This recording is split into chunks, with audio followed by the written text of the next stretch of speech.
Cockroach party సభ్యుల్ని చాలా తక్కువ అంచనా వేశారు ఢిల్లీ పోలీసులు. వాళ్ళు మొదట కేవలం 5,000 మందే ఉన్నారు. ఆ తర్వాత వీళ్ళకి మరొక 5,000 మంది జత అయితే అవ్వచ్చు. మొత్తం కలిపితే 10-12,000 మధ్యలోనే ఉంటారు అన్న విధంగా ఢిల్లీ పోలీసులు ప్రభుత్వానికి నివేదిక ఇచ్చారన్న విధంగా ఇప్పుడు ఒక నివేదిక వచ్చింది. తక్కువ అంచనా వేయడం వల్ల మొత్తం ఏం చేయాలో అర్థం కాక ఆ తర్వాత జరిగినటువంటి పరిణామాలకి పోలీసులు చేతులు ఎత్తేశారు. పార్లమెంటుని ముట్టడించడానికి వచ్చినటువంటి ఈ సీజేపీ కార్యకర్తలు అలాగే దానికి సంబంధించినటువంటి మద్దతుదారులు అందరూ కలిపి అన్ని 4 వైపులా కూడా దారుల్ని దిగ్బంధనం చేసేశారు. పోలీసులు రానివ్వకుండా చేసేశారు. పోలీసులు చాలా తక్కువ వచ్చారు.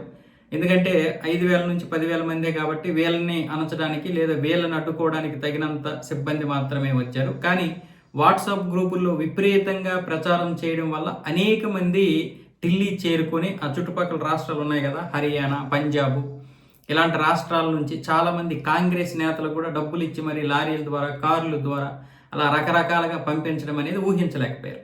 ఈ ఊహించలేనటువంటి పరిణామాలతో మొత్తం అంతా కూడా గందరగోళం ఏర్పడింది. పోలీసులు మొత్తం చేతులు ఎత్తేశారు.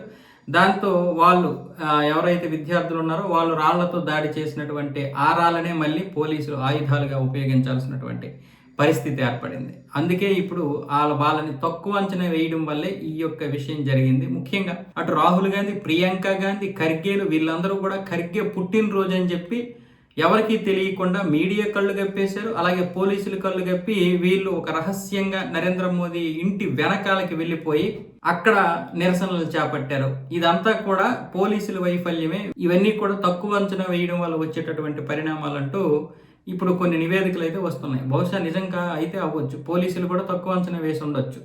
ఎందుకంటే 10,000 మంది లేదా 15,000 మంది వస్తారని వాళ్ళు అనుకుని ఉంటారు. కానీ చాలా మంది వచ్చేసారు. ఎందుకంటే ఆమ్ ఆద్మీ పార్టీ కొన్ని వందల వేల మందిని పంజాబ్ నుండి తరలించింది.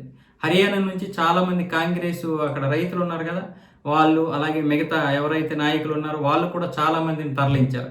ఇలా ఎంతో మందిని తరలించారు. ఈ విద్యార్థులు ఎంతమందిని తరలించినా రారేమో, విద్యార్థులు కదా, వీళ్ళు మందుకి బిర్యానీకి కక్కుర్తి పడేటటువంటి వారు కాదు అన్న విధంగా చాలా వరకు జరిగింది. అలాగే స్వచ్ఛందంగా కూడా చాలా మంది విద్యార్థులు వచ్చినటువంటి మాట మాత్రం వాస్తవమే.